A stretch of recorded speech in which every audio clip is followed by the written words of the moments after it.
हम लोग इस वीडियो में एक एप्लीकेशन देखेंगे फर्मी डिराक स्टैटिस्टिक्स का।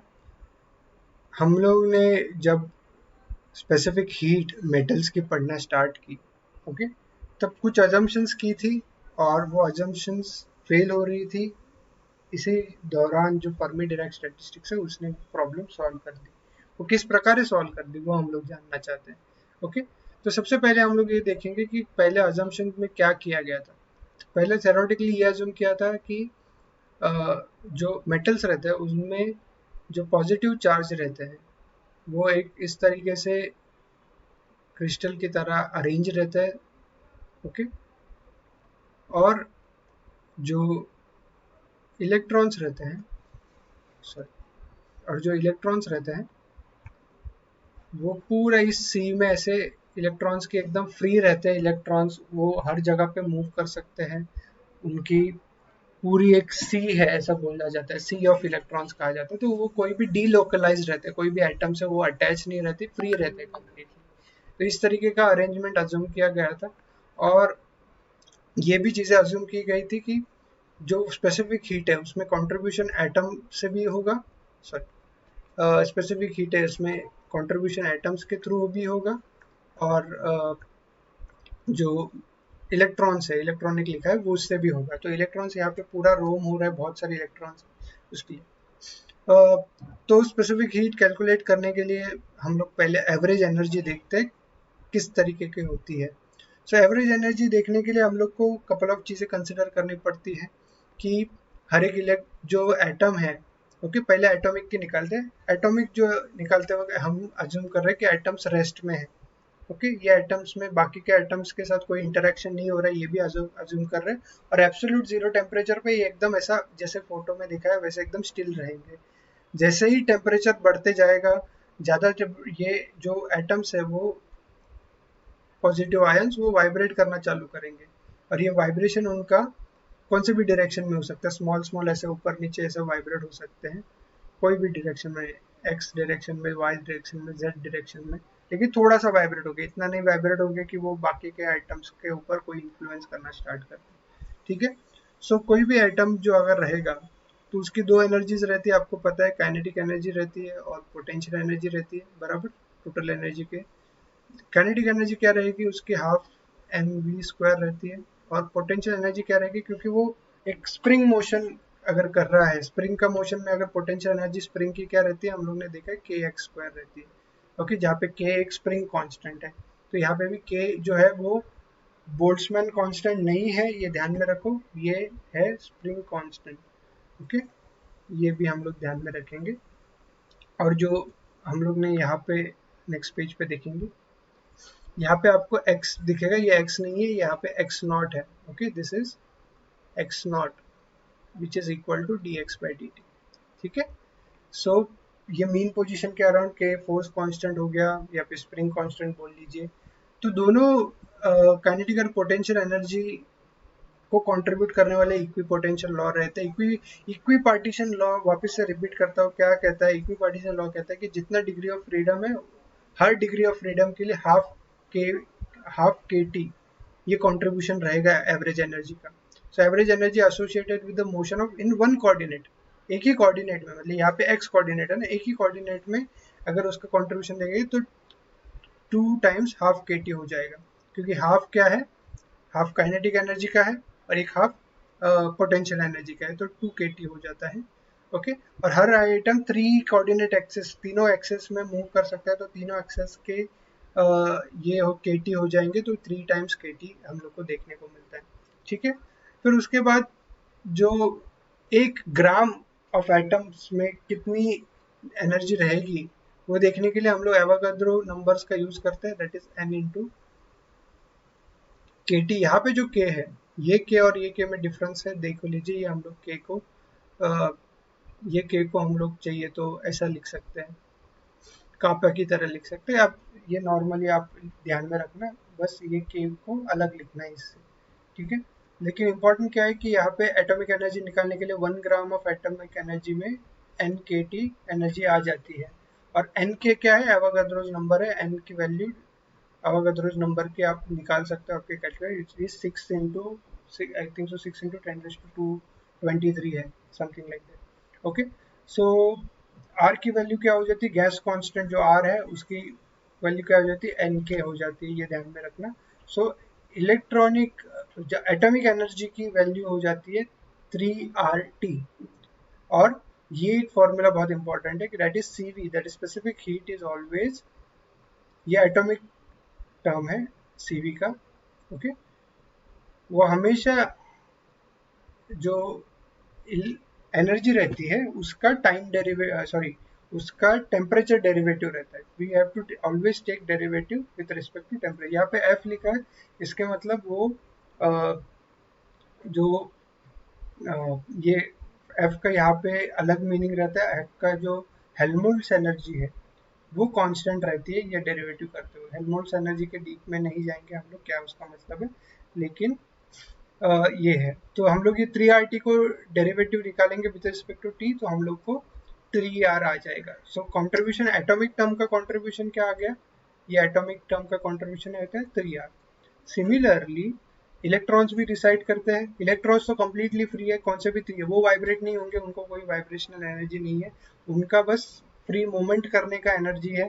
तो एक डायरेक्शन, दूसरे डायरेक्शन, तीसरी, तीन डायरेक्शन में जा सकते हैं। तो 3 इंटू जितना degree of freedom, equipartition law के हिसाब से इलेक्ट्रॉन की जो एनर्जी हम लोग ने देखी वो होती है 3/2 kT। ओके, ये पर आइटम के एक फ्री इलेक्ट्रॉन की एनर्जी होगी, ये एक ही फ्री इलेक्ट्रॉन की एनर्जी होगी। लेकिन अगर 1 ग्राम में अगर चाहेंगे हम लोग, तो 3/2 हम लोग को, सॉरी, 3/2 NKT करना पड़ेगा 1 ग्राम में देखने के लिए कितने इलेक्ट्रॉन्स जा रहे हैं एटम्स के। और फिर हम लोग इसको NK की वैल्यू 3 लिख सकते हैं, तो ये 3/2RT हो जाएगा। ओके, ये ध्यान में रखना। और फिर हम लोग इसको CV इलेक्ट्रॉनिक वाला भी निकाल सकते हैं, specific that is D electronic upon DT, जिसकी वैल्यू हम लोग 3/2R आ जाएगी। सो टोटल स्पेसिफिक हीट क्या आती है, 3R प्लस 3/2R, मतलब ये दोनों की एडिशन। ओके, जो होती है 9/2R। ओके, सो 9/2R ये जो एक्सपेरिमेंटली फाउंड स्पेसिफिक हीट के है जो 3R आती थी उससे बहुत ज़्यादा है। 9/2 इज समथिंग 4.5R, जो गलत आ रहा है। तो इसकी जो प्रॉब्लम है, ये एक्सपेरिमेंटली वैल्यू जो 3R आती थी उसकी सॉल्व करने के लिए हम लोग ने कहीं ना कहीं तो फर्मी डिराक स्टैटिस्टिक्स का इस्तेमाल किया। तो यहाँ पे आप लोग को CV की वैल्यू अलग आती है।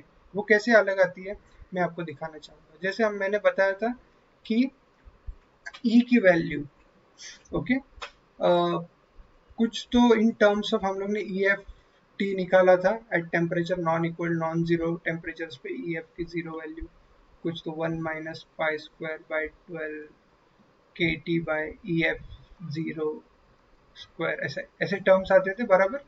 तो उसमें ही हम लोग जब उसका इस्तेमाल करके जब टोटल एनर्जी निकालेंगे, जिसमें हम लोग को वो इंटीग्रेशन, जो डिफिकल्ट इंटीग्रेशन है वो करना पड़ेगा। वो करने के बाद जो सीरीज वाला सॉल्यूशन आता है EDNE और E का, ये जो इंटीग्रेशन करना पड़ता है, ये करने के बाद 0 to EF 0, सॉरी, तो ये इंटीग्रेशन सॉल्व करने के बाद जो हम लोग को वैल्यूज आती है उसको हम लोग को फिर ये इलेक्ट्रॉनिक वाली आ जाएगी, और फिर उसको हम लोग को DE/DT करना पड़ेगा, तब जाके कुछ तो हम लोग को ऐसा आता है, half into NK square pi square upon EF0 into T, जहाँ पे ये जो लैम्बडा है उसको कांस्टेंट लिया गया है, क्योंकि EF0 तो कांस्टेंट रहता है, आपको पता है, जैसे हम लोग ने देखा था कैलकुलेट करते समय।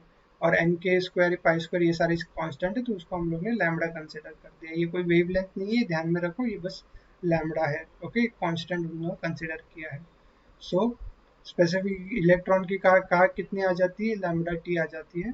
और यहाँ पे आप देख सकते हो उसको कैलकुलेट के इन टर्म्स ऑफ R अगर कैलकुलेट करना चाहोगे तो ये जो आपको आया है, ये जो आपको आया था उसको आपको इस टर्म्स में कन्वर्ट करना पड़ेगा। देखो ये जो कैलकुलेशन है बहुत क्या बोलते हैं, बहुत वेगली किया गया। वेगली मतलब बहुत ऊपर ऊपर किया गया है, तो आपको इतना डिटेल में ध्यान रखने की जरूरत नहीं, आपको बस फाइनल रिजल्ट ध्यान में रखने का है कि CV इलेक्ट्रॉनिक क्या है।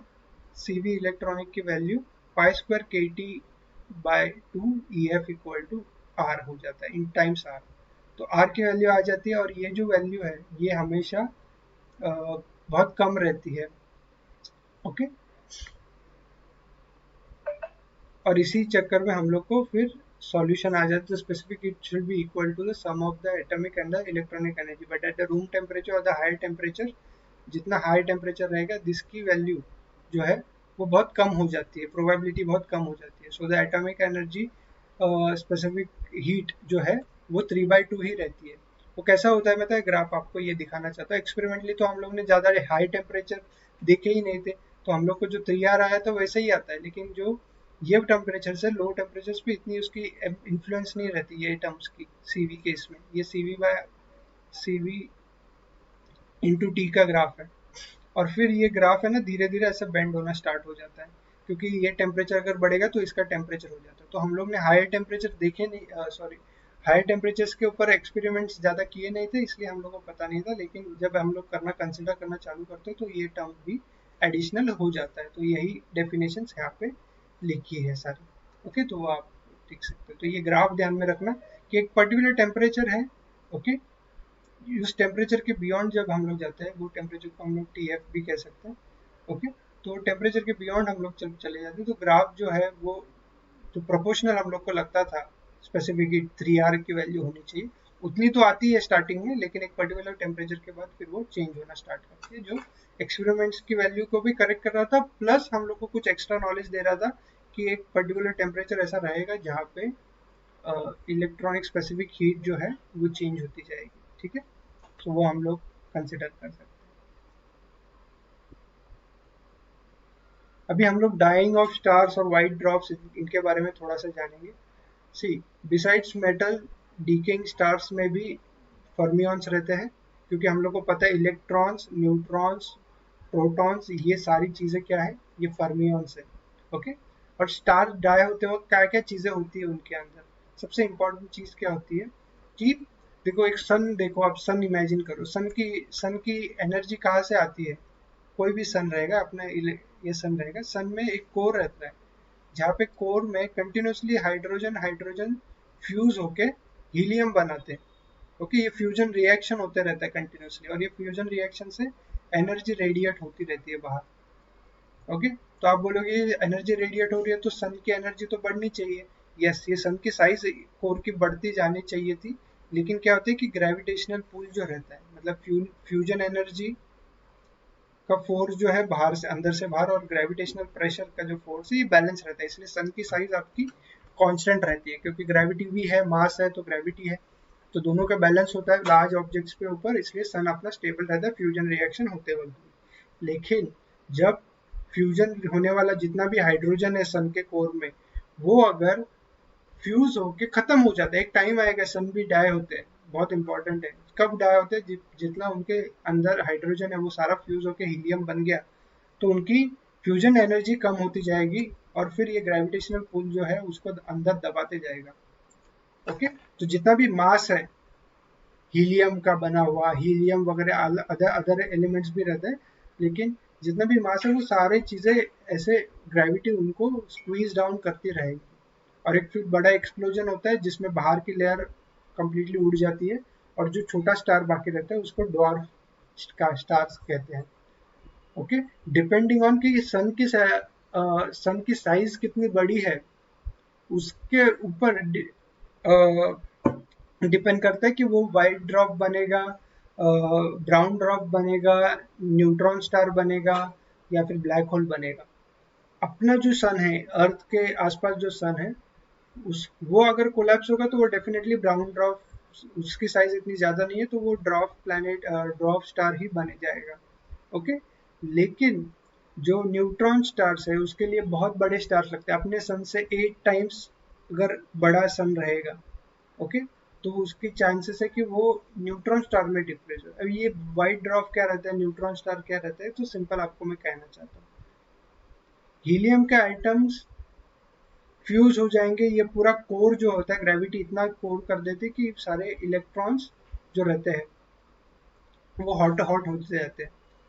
ओके, सो एटम से जो इलेक्ट्रॉन्स रहते हैं वो पूरे गायब होते जाएंगे, क्योंकि इलेक्ट्रॉन्स फ्री है तो ग्रेविटी इतना वो न्यूक्लियस को दबा रही, ओके, ग्रेविटी में इतनी पावर रहती है स्टार डाई होते वक्त कि इतना क्रश कर देती कि सारे न्यूट्रॉन्स, सॉरी सॉरी, जितना न्यूट्रॉन्स और प्रोटॉन्स है उसको एक साथ लाने की कोशिश कर देती है, और उसमें इलेक्ट्रॉन्स क्या हो जाते हैं, वो सेपरेट आउट होना स्टार्ट हो जाते हैं। ओके, तो ये पैराग्राफ में जैसा लिखा है, during the final stages of the evolution there are many stars that are of original masses of 8 solar masses और लेस। ओके, उनको व्हाइट ड्वार्फ कहेंगे या फिर कहीं कहीं ब्राउन ड्वार्फ भी कहते हैं। After nuclear reaction provides the energy of fuel, ये सब चीजें मैंने जैसे कहा, ग्रेविटेशनल ये सब, और जो इलेक्ट्रॉन्स की सी है उसको हम लोग फर्मी डिराक एनर्जी से बताएंगे। As soon as the EF exceeds KT, मतलब electron starts forming degenerate gas with a energy, मतलब एक बहुत हाई टेम्परेचर अगर अचीव हो जाता है तो typically EF inversely proportional to रहता है M की जगह, वो सारी चीजें मैंने जैसे कहा कि एक्सपांड होना स्टार्ट हो जाएगी, और हॉटर हॉटर फिर ग्रेविटी का जो पुल है वो इतना बढ़ जाएगा कि इलेक्ट्रॉन्स को सारे बाहर फेंक देगा, और फिर जो भी रहेगा पार्टिकल का वो मोस्टली प्रोटॉन न्यूट्रॉन का कोर रहता है। ओके, ये बहुत इंपॉर्टेंट है। और ये सारी चीजें कब होती है, जब फर्मी एनर्जी की लेवल जो है वो फर्मी एनर्जी की लेवल जो है वो क्रॉस कर जाती है टेम्परेचर की वजह से। न्यूट्रॉन स्टार में क्या होता है कि न्यूट्रॉन स्टार में लिटरली जो प्रोटॉन न्यूट्रॉन का जो न्यूक्लियस है ना वो भी टूट जाता है, और खाली न्यूट्रॉन्स जो है उनको ही फ्यूज कर जाते हैं सारी चीजें, और खाली न्यूट्रॉन्स बाकी रहते हैं, तो वो न्यूट्रॉन का स्टार उसको कहा जाता है, क्योंकि ग्रेविटी ने न्यूक्लियस को भी तोड़ दिया और खाली अभी न्यूट्रॉन्स बाकी है, ऐसे समझो। क्योंकि प्रोटॉन भी फिर इलेक्ट्रॉन्स प्रोटॉन सारी चीजें रिएक्ट करके न्यूट्रॉन्स ही बना देते हैं। ब्लैक होल उससे भी हायर कंडीशन, अगर उससे भी बड़ा स्टार अगर कोलैप्स कर देता है ग्रेविटी, तो ग्रेविटी न्यूट्रॉन की भी बाउंड्री ब्रेक कर देती है, और न्यूट्रॉन्स को भी ब्रेक करना चालू करेगी, पूरा नीचे तक चले जाएगी और पूरा एक डेंसिटी बना देगी, उसको ब्लैक होल्स कहते हैं। ओके, तो यही सारी चीजें लिखी है इन पैराग्राफ में, आप रीड कर सकते हो और आंसर्स लिख सकते हैं। ओके, अभी हम लोग क्या करेंगे, हम लोग कुछ न्यूमेरिकल्स करेंगे जो आपको प्रीवियस ईयर आए थे। तो इसमें ये क्वेश्चन में क्या लिखा है कि black body at 1373 Celsius has lambda M, मतलब मैक्सिमम पीक है।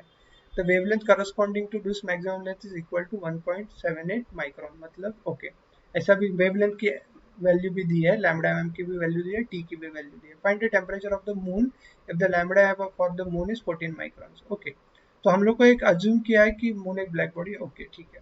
So lambda M equal to T equal to C रहता है, कांस्टेंट रहता है। ये कांस्टेंट की वैल्यू हम लोग को स्टार्टिंग में दी नहीं गई है, हम लोग को पता है ये वेन्स कांस्टेंट रहता है जिसकी वैल्यू 0.238 ऐसा कुछ तो रहती है, लेकिन इसमें हम लोग कंसिडर कर रहे हैं कांस्टेंट सी को। सो लैम्डा ऑफ जितना हम लोग को दिया था स्टार्टिंग में 1373 सेल्सियस को मल्टीप्लाई करना पड़ेगा हम लोग को टेम्परेचर को लैम्डा एम से, जो हम लोग को दिया गया है, जिसकी वैल्यू हम लोग ने कैलकुलेट की है। और लैम्डा मून के लिए भी वैल्यू हम लोग को दी है 14 माइक्रोन, तो ये प्रोपोर्शनैलिटी है खाली, क्योंकि दोनों की कांस्टेंट ही होनी चाहिए। ओके, तो ये देखो यहाँ पे लैम्डा एम दिया है, तो यहाँ पे हम लोग 1373 टाइम्स टी बी जो दिया है हम लोग को, ये टी बी है, और लैम्डा एम की वैल्यू है 1.78 माइक्रॉन्स। तो माइक्रॉन्स यूनिट्स वगैरह सही से डालेंगे अगर हम लोग, तो हम लोग को सी की वैल्यू आ जाएगी। सी की वैल्यू आ जाएगी तो हम लोग को यहाँ पे टी मून की वैल्यू कैलकुलेट कर सकते हैं, क्योंकि लैम्डा मून की वैल्यू 14 माइक्रॉन दी है, तो टी मून की वैल्यू इतना मुश्किल नहीं। ओके, यहाँ पे क्या दिया है, filament of 60 watt has an area of 0.3 metre, behave as a perfect black body. Okay, find the wavelength corresponding to the maximum in its energy distribution.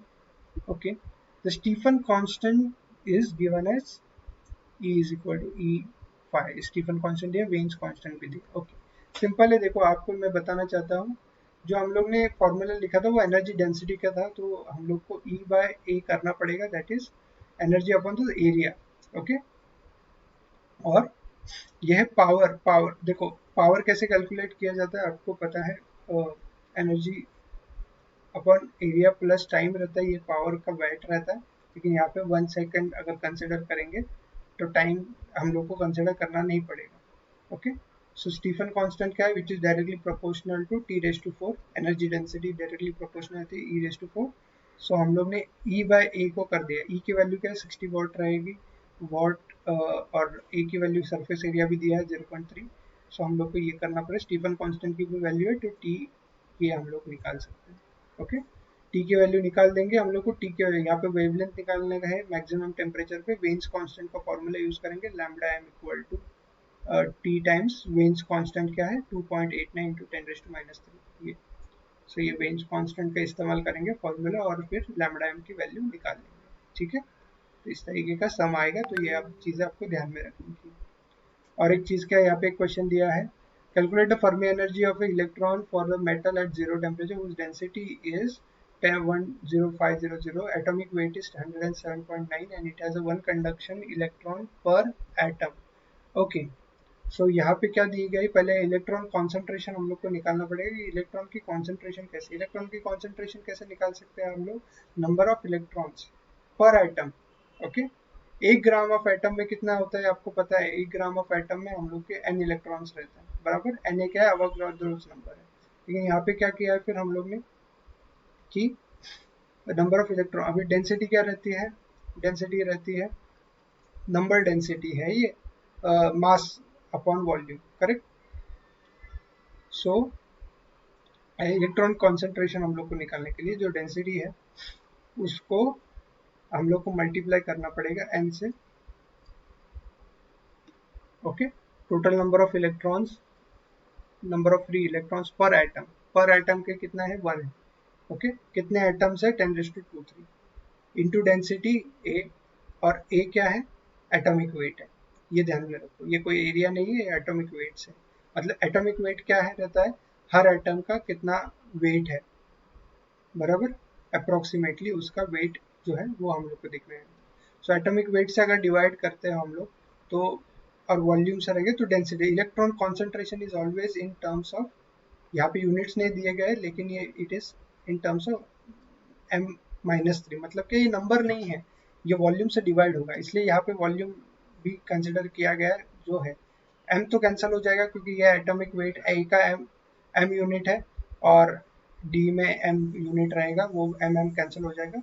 Volume का यूनिट्स रहेगा m³, तो वो m³ माइनस m³ आ जाएगा, और फिर अवोगाड्रोस number और जो भी उसके नंबर ऑफ इलेक्ट्रॉन्स पर एटम 1 दिया गया है तो वो भी हम लोग करेंगे। So 1 into Na into D upon A करेंगे। तो ये सारी टर्म्स जो हम लोग जिस प्रकार कैलकुलेट किया है तो ये ध्यान में रखना। और फिर हम लोग को फर्मी एनर्जी का टेम्परेचर 0 के, ये हम लोग को पता है, ये फॉर्मूला आपको हम लोग ने मल्टीपल टाइम्स देखा है, तो ये हम लोग को याद रखने का है, इसको यूज करके हम लोग n की वैल्यू डालेंगे, तो उसमें हम लोग ये सारी चीज़ें सब्स्टिट्यूट, ये तो सारे कॉन्स्टेंट्स हैं, ये सब्स्टिट्यूट कर देंगे तो हम लोग को वैल्यू आ जाएगी। इलेक्ट्रॉन वोल्ट में अगर बोला रहेगा तो जूल को इलेक्ट्रॉन वोल्ट में कन्वर्ट करने के लिए 1/1.6 इंटू 10⁻⁹ से मल्टीप्लाई करना पड़ेगा। ओके, यहाँ पे जो भी किया गया है वो मुझे नहीं लगता कि सही है, आपको ये ध्यान में रखने का है कि अगर जूल में अगर वैल्यू आती है तो हम लोग को उसमें इलेक्ट्रॉन वोल्ट में अगर कन्वर्ट करने का है, ओके, तो उसको डिवाइड करना पड़ता है ई से। ओके, ई की वैल्यू क्या रहती है 1.6 इंटू 10⁻⁹। ओके, ये उन्होंने क्या किया रहेगा पता है क्या, ये उन्होंने मल्टीप्लाई किया रहेगा 1 को डिवाइड करके। ओके, सो ये कैलकुलेशन थोड़ा सा ध्यान में रखना, लेकिन 5.5 इलेक्ट्रॉन वोल्ट आपको आ जाए। ओके, क्योंकि यहाँ पे देख सकते हो आप, यहाँ पे ऐसा दिया है। ओके,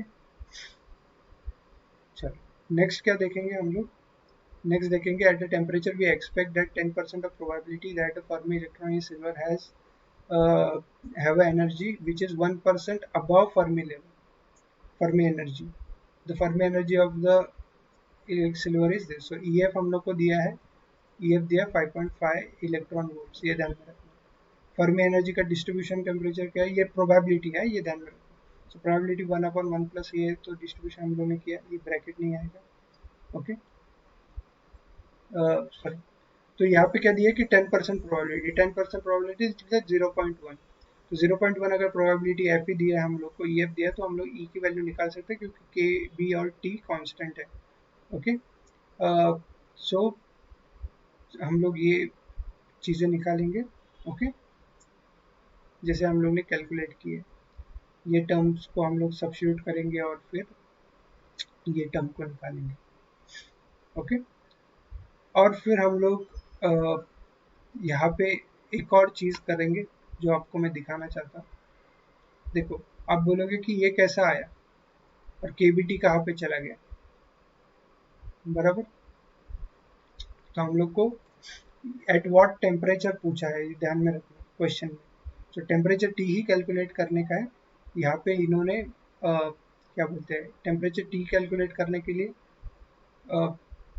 यहाँ पे एक गलत चीज यूज की है उन्होंने। देखो, ये अलग से नहीं, यहाँ पे बराबर यूज किया है, लेकिन यहाँ पे क्या किया है, यहाँ पे जैसे क्या है कि एनर्जी कितनी है इलेक्ट्रॉन्स की, 1% अबाव ई एफ है। मतलब ई जो एनर्जी है वो ई एफ के 1% अबाव है। तो इसलिए उन्होंने ई एफ की वैल्यू सब्सिट्यूट करके ई माइनस ई एफ की वैल्यू निकाली है। That is this correct.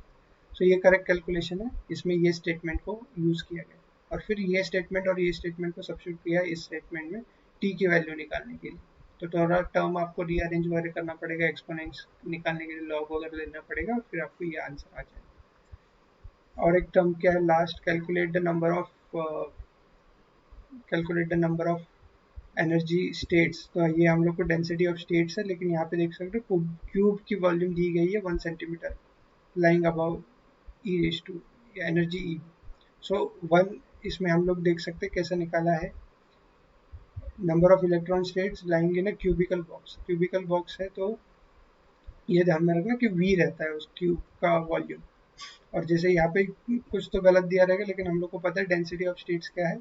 Density of states का जो फॉर्मूला आता है क्यूब के लिए, हम लोग ने जैसे रेलिक्स जीन फॉर्मूला में किया था या फिर प्लैंक्स में भी किया था कि 8 बाय ये रहता है 8 बाय एफ 2 पाई एम एच क्यूब, ऐसा कुछ तो रहता है जो आपको सेम आएगा। ओके, यहाँ पे कुछ तो अलग नहीं है, लेकिन हम लोग ने जो अभी तक किया है उतना ही डेंसिटी ऑफ स्टेट्स का आएगा। और फिर डेंसिटी ऑफ स्टेट्स को हम लोग 0 to 1 लेंगे इसमें, और ये इंटीग्रेट करोगे 0 to 1 में, तो आपको एक वैल्यू आएगी जो आपको सब्स्टिट्यूट करने की सारी कॉन्स्टेंट्स की वैल्यू। वी की वैल्यू तो 1 सेंटीमीटर दिया, तो आपको सेंटीमीटर में नहीं मीटर्स में लेने का है।